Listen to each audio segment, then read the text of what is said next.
Bismillahirrahmanirrahim. Assalamualaikum warahmatullahi wabarakatuh. Waalaikumsalam warahmatullahi wabarakatuh. Alhamdulillah alladzi faddala bani Adam bil ilmi wal amali ala jami'il alam wassalatu wassalam ala sayyidina Muhammad sayyidil arabi wal ajam wa ala alihi wa ashabihi ya nabi'an ulumi wal hikam. Allahumma ya muallim Adam wa Ibrahim allimna ilma ma yanfa'una wanfa'na bima 'allamtana wa zidna faham. Nah, telah masuk kita pada tahun kedua Hijriah. Karena kita sebelumnya libur panjang, jadi kita ambil khulasah as-sanatis saniyah, yakni ringkasan kejadian-kejadian daripada tahun kedua Hijriah, supaya kita kembali mengingat peristiwa-peristiwa di tahun kedua Hijriah yang sebelumnya telah kita bahas lengkapnya. Nah, Bismillahirrahmanirrahim. Khulasatus sanatis saniyah, ringkasan tahun kedua Hijriah. Fi sanatis saniyah hadasat ghazwatu Waddan wa Buat wal Usyairah wa Badrin al-ula wa Gargaratil Qadar. Di tahun kedua daripada tahun Hijriah ini telah terjadi beberapa peperangan, ya, atau lebih tepatnya kita katakan invasi. Nah, yakni ada perang apa tadi pertama? Waddan. Ya, perang Waddan. Waddan itu adalah apa? Diambil atau dinisbatkan, dinamakannya Waddan, ya, kepada satu qaryah baina Makkah wal Madinah, satu kampung yang ada di antara kota Mekah dan Madinah. Maka dinamakan Waddan karena nama tempatnya. Yang saat itu Rasulullah SAW keluar dari kota Madinah untuk menginvasi, ya, bersama sittuna rajulan. Wa ma'ahu sittuna rajulan, beliau bersama dengan 60 tentara. Untuk apa? Perang Waddan ini liya'tarida iran, untuk apa? Menginvasi, apa, menghadang, ya. Li'atiradi airi Quraisyin, untuk menghadang kafilah dagang milik orang-orang Quraisy. Walam yalhaqha, tapi sayangnya tidak terjadi penghadangan tersebut karena air Quraisy atau kafilah dagangnya orang-orang Quraisy itu telah lewat lebih dahulu. Kemudian ada perang apa lagi? Buat, ya, Buat. Nah, adapun perang Buat yaitu dinamakan Buat karena merujuk kepada salah satu gunung atau bukit, ya, di arah Yambu. Nama daerah namanya Yambu. Ada satu bukit di sana. Yang saat itu Rasulullah SAW keluar menuju Buat bersama dengan 200 tentara yang mereka itu berkendara. Tujuannya apa? Li'atiradi air, sama untuk menghadang ir milik Quraisy. Falam yajidha, akan tetapi tidak sampai terjadi penghadangan tersebut karena di sini lagi-lagi, ya, telah lebih dulu mereka itu lewat daripada Buat. Kemudian al-Usyairah, ya, Usyairah dinamakan Usyairah merujuk kepada salah satu wadi atau kita katakan lembah. Garibun min Yanbu, sama satu lembah yang dekat dengan daerah Yanbu. Kalau tadi gunung Buat, sekarang Usyairah adalah lembah di dekat Yanbu. Yang saat itu keluarnya Rasulullah SAW bersama 250 pasukan yang mereka itu berkendara, sama lagi-lagi li'atiradil air, untuk menghadang kafilah dagangnya milik Quraisy. Dan di situ juga terjadi Badrun, ya, perang Badar al-ula, yang pertama. Ada perang Badar besar al-kubra, ada yang pertamanya, awalnya. Nah, itu juga terjadi di tahun kedua Hijriah. Kemudian juga ada Gargaratil Qadar. Akan tetapi walam yakun fil jami' harbun, Nah, dari perang yang tadi disebutkan di tahun kedua ini tidak terjadi pertempuran, hanya keluar invasi tapi tidak terjadi pertempuran. Wa fiha hadatsat ghazwatu Badrin al-Kubra. Nah, di tahun kedua Hijriah ini juga terjadi pertempuran yang besar, yaitu yang kita kenal dengan nama Perang Badar. Perang Badar yang ini adalah Perang Badar yang terjadi pertempuran disebutnya dengan Al-Kubra. Ini Badar Al-Kubra, Badar yang dahsyat, yang besar. Id kharaja Rasulullah sallallahu alaihi wasallam liya'tarid dha'iran di Quraisyin, yang mana saat itu Rasulullah sallallahu alaihi wasallam keluar dari kota Madinah untuk menghadang kafilah dagang milik orang-orang Quraisy. Ya, jadi alasan penghadangan itu sudah dijelaskan sebelumnya. Kenapa saat itu Rasulullah sallallahu alaihi wasallam menghadang kafilah dagang milik orang-orang Quraisy. Kalau antum yang belum tahu alasannya, bisa nonton karena kita sudah buat dokumentasinya, bisa dilihat di YouTube-nya Nur Inat. Lanjutannya, wa ma'ahu salasumi'atin wa salasa asyara rajulan, dan bersama Rasulullah sallallahu alaihi wasallam untuk menghadang kafilah dagang dari Quraisy pada peristiwa perang Badar Al-Kubra ini bersama 313 pasukan. Walamma alimat Quraisyun bi khurujihi, adapun orang-orang Quraisy dari kafilah dagang itu tatkala mereka tahu bahwa Rasulullah sallallahu alaihi wasallam keluar bersama 313 pasukan untuk menghadang kafilah dagang mereka, yang saat itu kafilah dagangnya dipimpin oleh Abu Sufyan bin Harb. Akhirnya Abu Sufyan menyuruh kepada utusannya, pergi kamu ke kota Mekah, laporkan bahwa kita mau dihadang dan minta perlindungan. Singkatnya, utusan dari Abu Sufyan pergi lari dengan kudanya, dengan berkendara secepat-cepatnya hingga sampailah di Mekah. Kemudian di Mekah dia bertemu, wakilnya ini bertemu dengan orang-orang Quraisy, kemudian memohon meminta perlindungan. Kemudian berkumpul sekitar 950 orang untuk menjaga kafilah dagang yang dipimpin oleh Abu Sufyan tersebut. Nggak tanggung-tanggung, kumpulnya 950. Kenapa sebanyak itu? Karena memang kafilah dagang yang ini, yang di Badr Al-Kubra ini, itu termasuk bawa barang yang paling banyak saat itu. Nah, bawa yang paling banyak saat itu. Dan juga ada dendam-dendam pribadi, ya. Ada kekesalan atau emosi pribadi, diantaranya nanti Abu Jahal itu dia nafsu di situ, ya, nafsu untuk tetap pengen terjadi perang, padahal mereka sudah tahu bahwa kafilah dagang ini ternyata sudah selamat, sudah aman, gitu. Tapi tetap diterusin untuk perang. Nah, ini juga sudah, ya, itu kejadiannya di tahun 2 daripada tahun Hijriyah. Kemudian kesimpulan dari perang Badar Al-Kubra ini, faqatalahumur rasulu sallallahu alaihi wasallam hatta inhazamu, kemudian memerangi oleh Ar-Rasul sallallahu alaihi wasallam kepada mereka orang-orang musyrik Quraisy atau kafir Quraisy, hatta inhazamu, sehingga mereka semua melarikan diri, ya, kocar-kacir. Wa qutila minhum sab'una wa usira sab'una, dan dari orang-orang musyrik Quraisy yang tewas itu sebanyak 70 orang, dan yang ditawan juga sebanyak 70 orang. Walam yuqtal minal muslimina illa arba'ata asyara rajulan, dan tidaklah syahid dari kalangan kaum muslimin kecuali hanya 14. Jadi antara 313 dengan 1000, 950 lebih, itu 1000.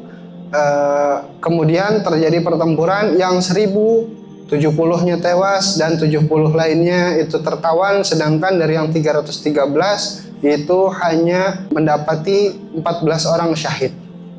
Maka dengan total jumlah ini terlihat kemenangan mutlak bagi kaum muslimin. Itulah kenapa Badrin Al-Kubra dijuluki sebagai Al-Furqan, yakni pembeda, ya, pembeda antara orang-orang yang benar mereka taat bakti kepada Allah Ta'ala dan Rasulnya dengan mereka yang memerangi Allah Ta'ala dan Rasulnya.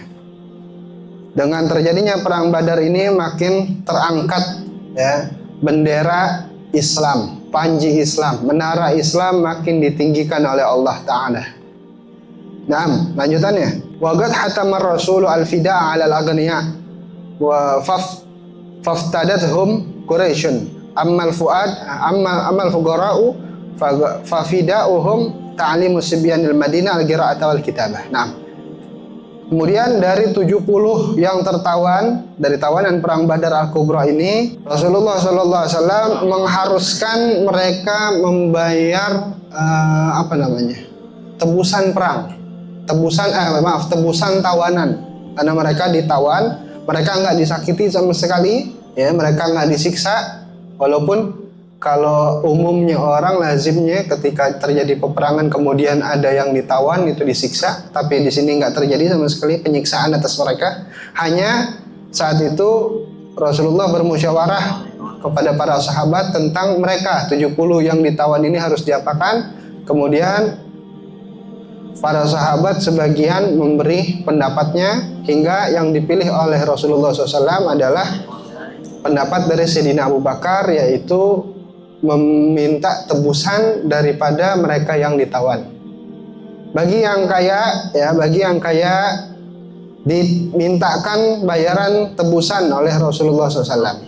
Kemudian ya orang-orang Quraisy saat itu menebus mereka. Bagaimana dengan yang fuqara, yang fakir saat itu? Mereka nggak bisa membayar tebusan tawanan ini karena mereka fakir.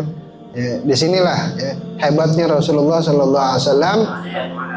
Beliau menentukan fafida'uhum ta'limu sibyanil Madinah. Nah, adapun yang fakir saat itu, maka cara menebusnya adalah dengan mengajarkan kepada anak-anak Madinah, diajarkan membaca dan menulis.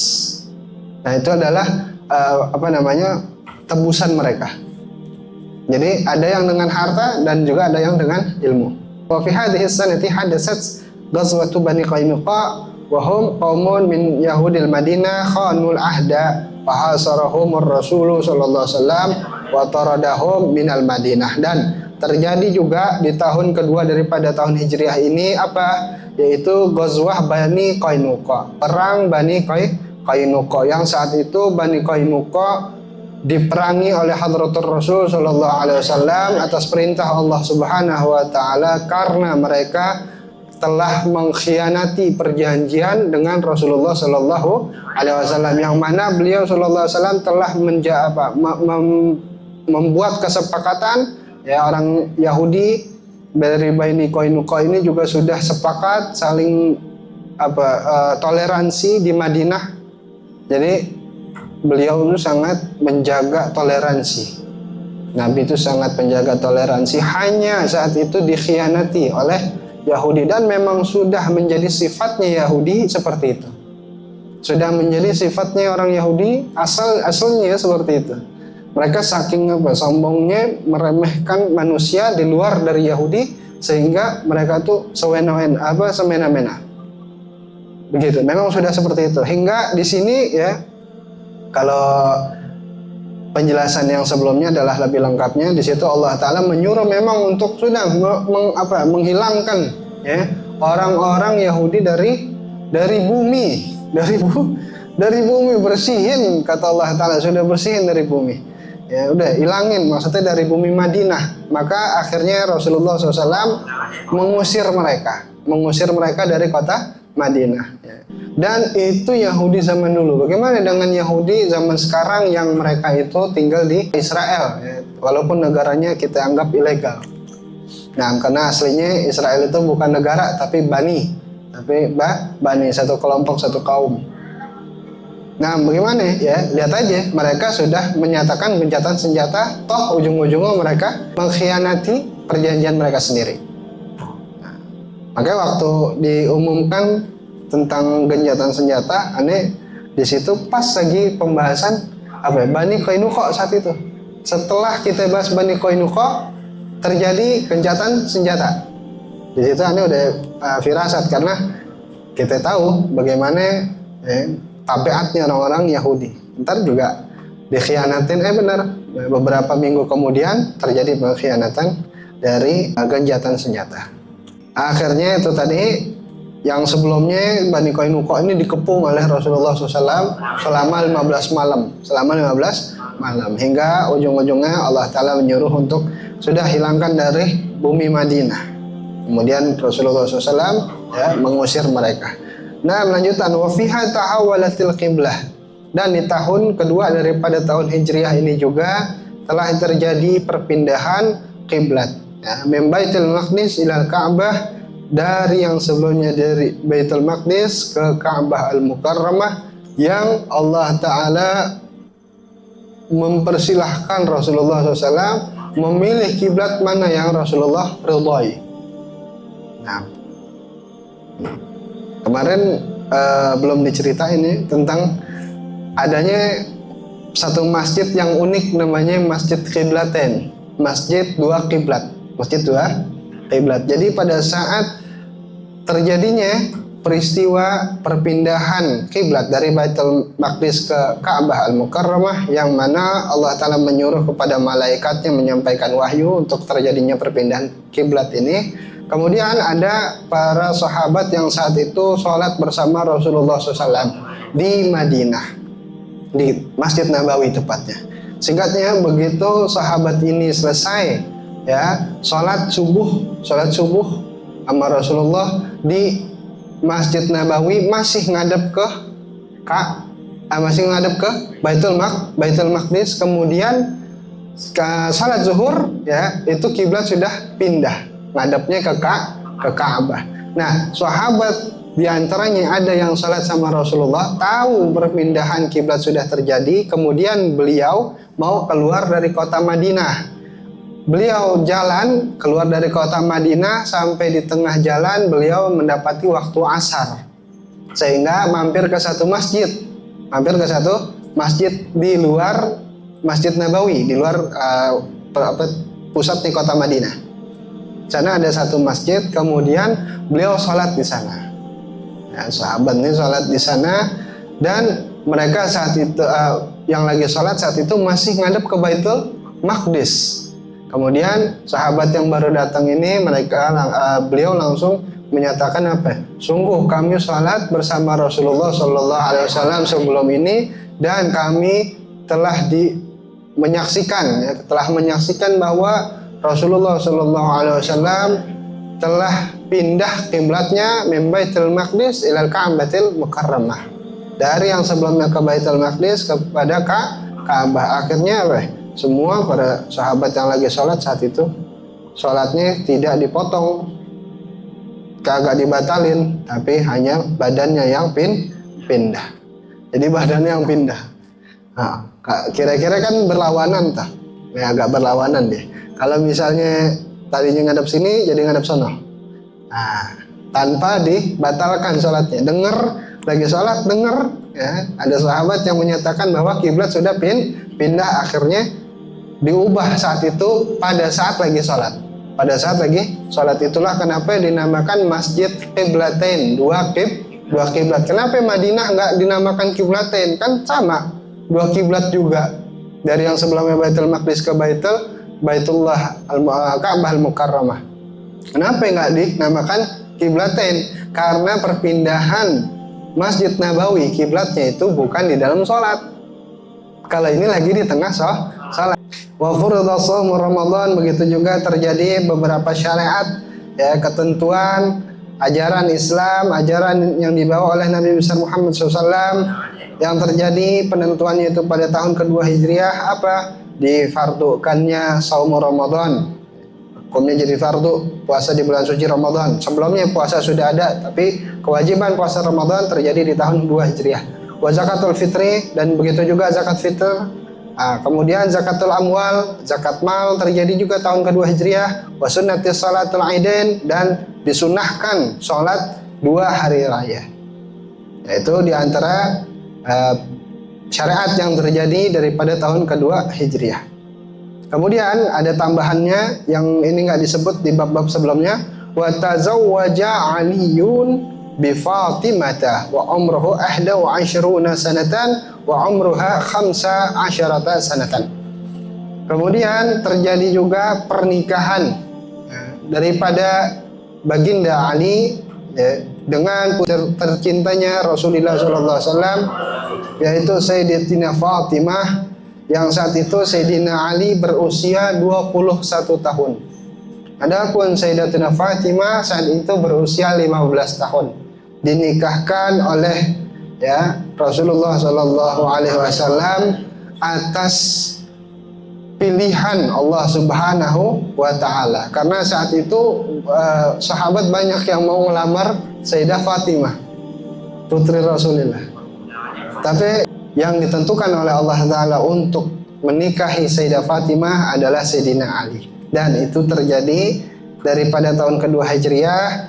Kemudian nanti akan lahir dari pernikahan Sayyidatina Fatimah dengan Sayyidina Ali cucunya baginda Nabi SAW, yaitu Sayyidina Al Hasan wa Sayyidina Al Husain. Maka di situ menjadi ahlul kisah nantinya, yaitu pertama Nabi Muhammad SAW, kemudian Sayyidina Ali, kemudian Sayyidah Fatimah, kemudian Sayyidina Al Hasan dan Sayyidina Al Husain. 5 orang mulia radhiyallahu ta'ala anhum ajmain. Insyaallah. Wasinuha mana tadi itu? Nah, udah ya. Wa fiha dakhala Rasulullah sallallahu alaihi wasallam bi Aisyah wa sinuha idda katis'u sanawat. Kemudian di tahun kedua daripada tahun Hijriah ini juga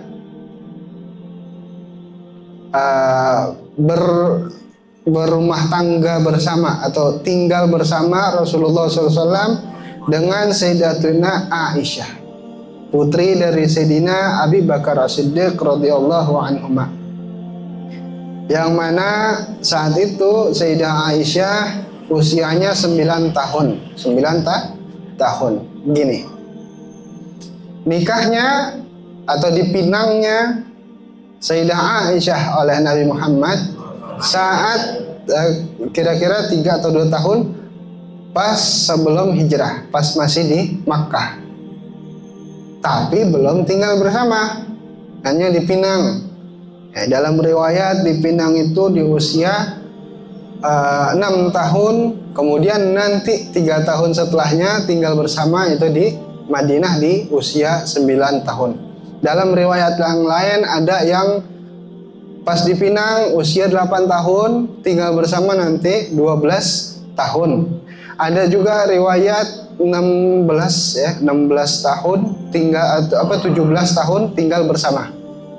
17 tahun tinggal bersama di Madinah. Maksudnya bukan lama pernikahannya, tapi pas Sayyidah Aisyah usia 17. Tapi yang masyhurnya itu usia 6 tahun dipinang, 9 tahun tinggal bersama. Jadi 9 tahun tinggal bersama. Nah, menyikapi ini begini. Orang itu bergantung dari cara fikirnya. Cara fikir bergantung dari gimana kebiasaannya. Ketika kita menyikapi, pertama, ini yang menikah Rasulullah Shallallahu Alaihi Wasallam, bukan kita.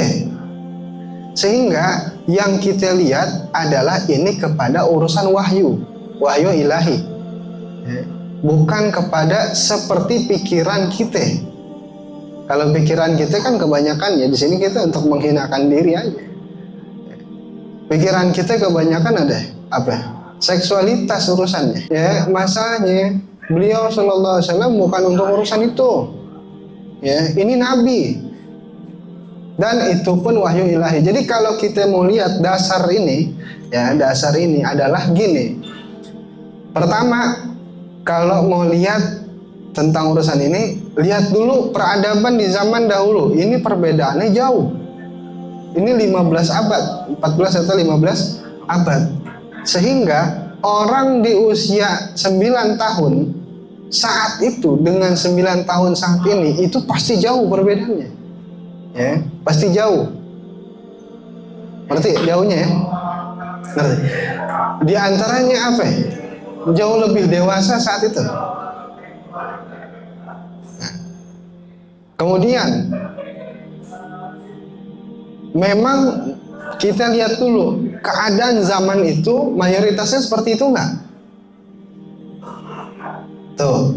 Jadi bukan kita pakai pikiran pernikahan tersebut adalah dengan sama pikiran kita di zaman ini.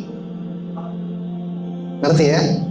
Ini kalau ente mau ngambil yang riwayat 6 atau 9 tahun, 6 tahun nikah, 9 tahun tinggal bersama.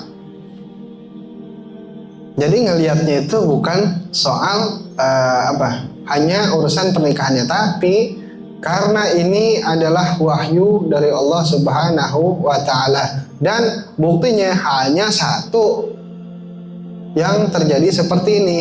Lainnya istri Rasulullah SAW mayoritas semuanya adalah janda.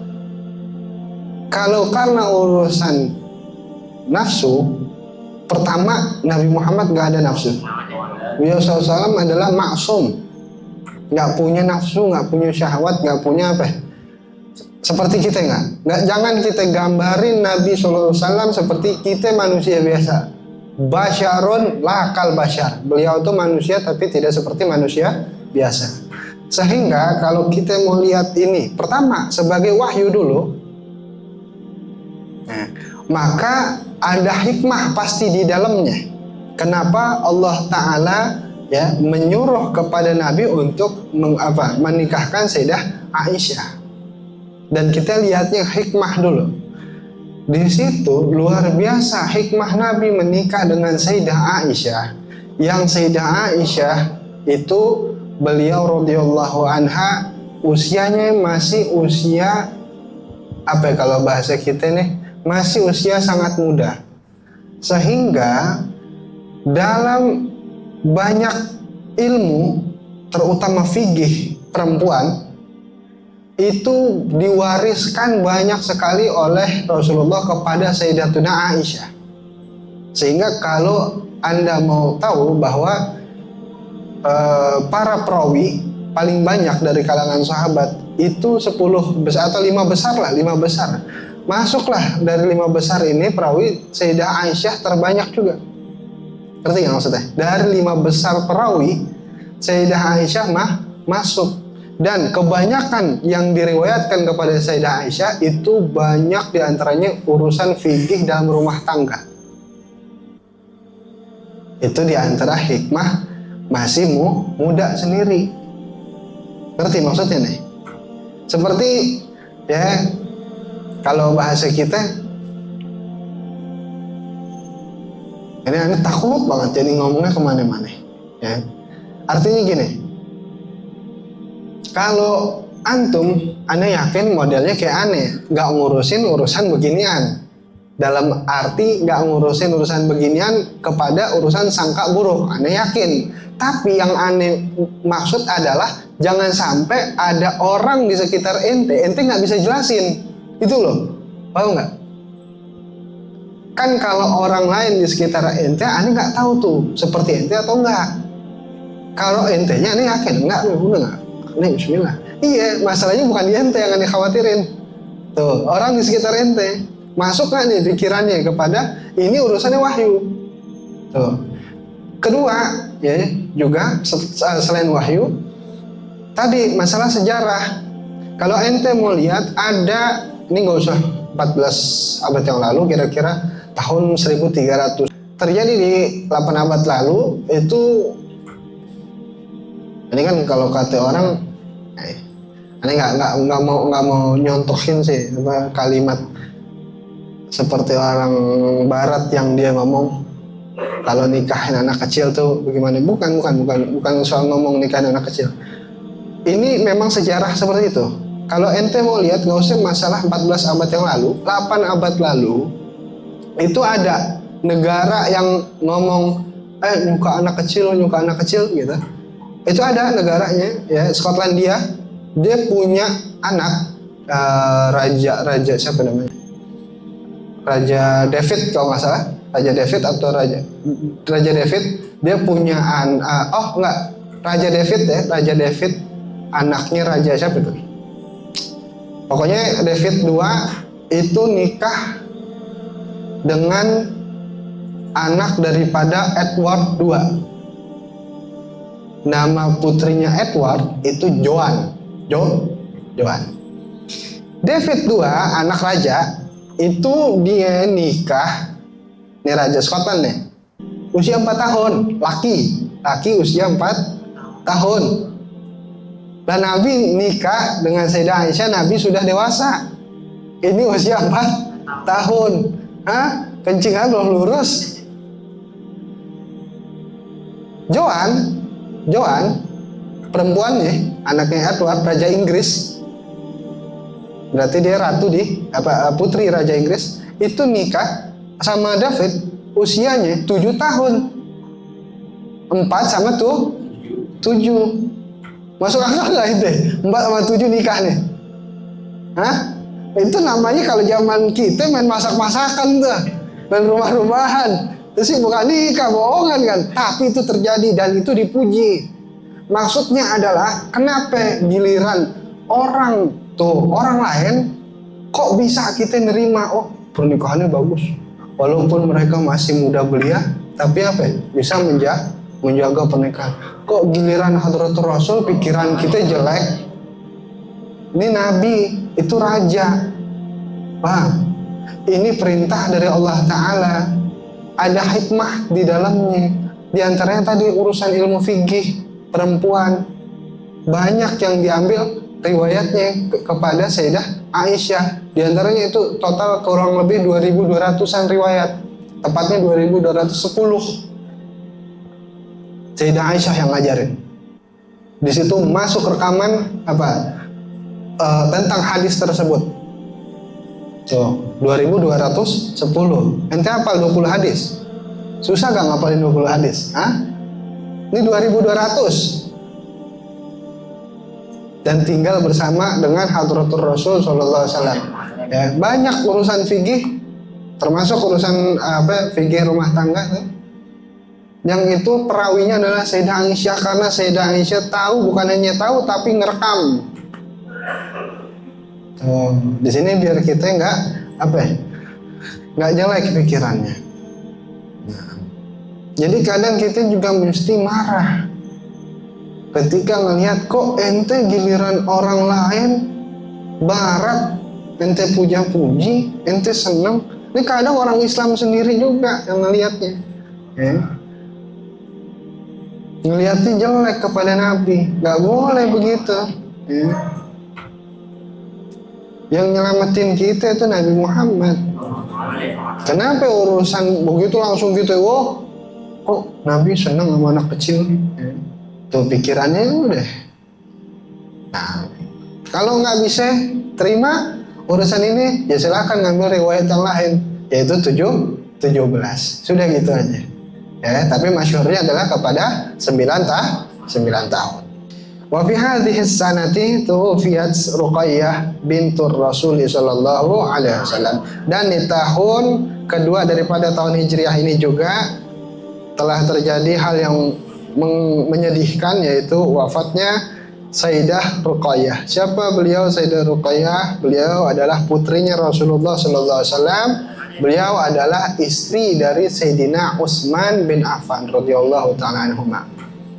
Nah, ya, yang sebelumnya Sayyidina Utsman izin nggak bisa ikut perang karena menjaga putri Rasulullah SAW yang sedang sakit saat itu. Hingga akhirnya di tahun kedua ini juga putri beliau, ya, istri dari Sayyidina Utsman itu akhirnya pulang ke rahmatullah. Itu daripada tahun kedua Hijriah, berbagai peristiwa. Setelahnya insya Allah kita akan masuk kepada tahun ketiga daripada tahun Hijriah. Insya Allah kita lanjutkan minggu depan. Nah, jadi masalah urusan pernikahan Nabi dengan Sayyidah Aisyah itu tidak ada masalah sama sekali, ya. Tidak ada masalah sama sekali. Cukup pertama kita melihat kepada adat saat itu atau tradisi saat itu, ya. Kemudian kita melihat kepada ini wahyu, ya, ini wahyu, dan di situ di dalam wahyu pasti ada hikmah, dan hikmahnya ternyata memang benar besar sekali, ya. Dan kemudian apa? Terjadi ikhtilaf, terjadi perbedaan pendapat, sehingga nggak semua sama sekali bulat menyatakan 9 tahun. Jadi kalau ente susah memahaminya atau nggak masuk di akal, udah pilih riwayat yang 17 tahun, selesai. Nah, wallahu a'lam bishawab. Mudah-mudahan sedikitnya bahwa manfaat. Wa bisiril Fatihah. A'udzubillahi minasyaitonir rajim. Bismillahirrahmanirrahim.